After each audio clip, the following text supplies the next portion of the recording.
देखिए, जो माननीय स्वामी प्रसाद मौर्य जी ने रामचरितमानस को लेकर के अपना वक्तव्य दिया है, उस वक्तव्य से हम लोग पूरी तरीके से सहमत हैं।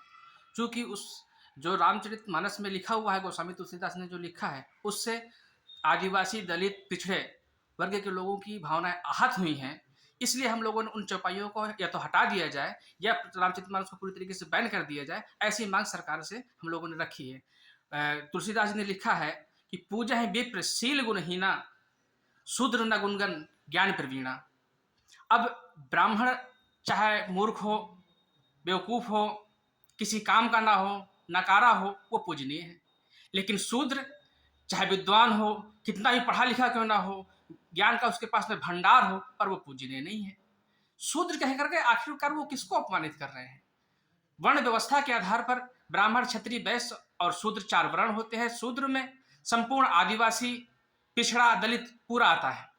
तो शूद्रों को कह करके हम लोगों को अपमानित करने का काम गोस्वामी तुलसीदास जी ने किया है। आगे लिखते हैं वो, जे वर्णाधम तेली कुम्हारा, सुपच किरात कोल कलवारा।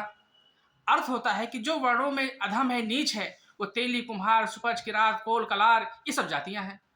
आखिरकार जाति का नाम लेकर के हम लोगों को अपमानित करने का अधिकार गोस्वामी तुलसीदास जी को किसने दिया? वो लिखते हैं, ढोल गंवार शूद्र पशुनारी, सकत ताड़न के अधिकारी।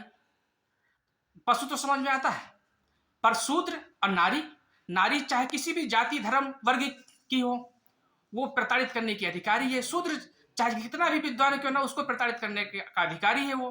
तो इन सभी वर्गों को लेकर के उन्होंने जो कहा है, हम सबकी भावनाएं आहत हुई हैं। इसलिए हम लोग सरकार से अनुरोध करते हैं कि या तो रामचरितमानस को पूरी तरीके से बैन कर दिया जाए या फिर इन विवादित पंक्तियों को उस रामचरितमानस से हटा दिया जाए।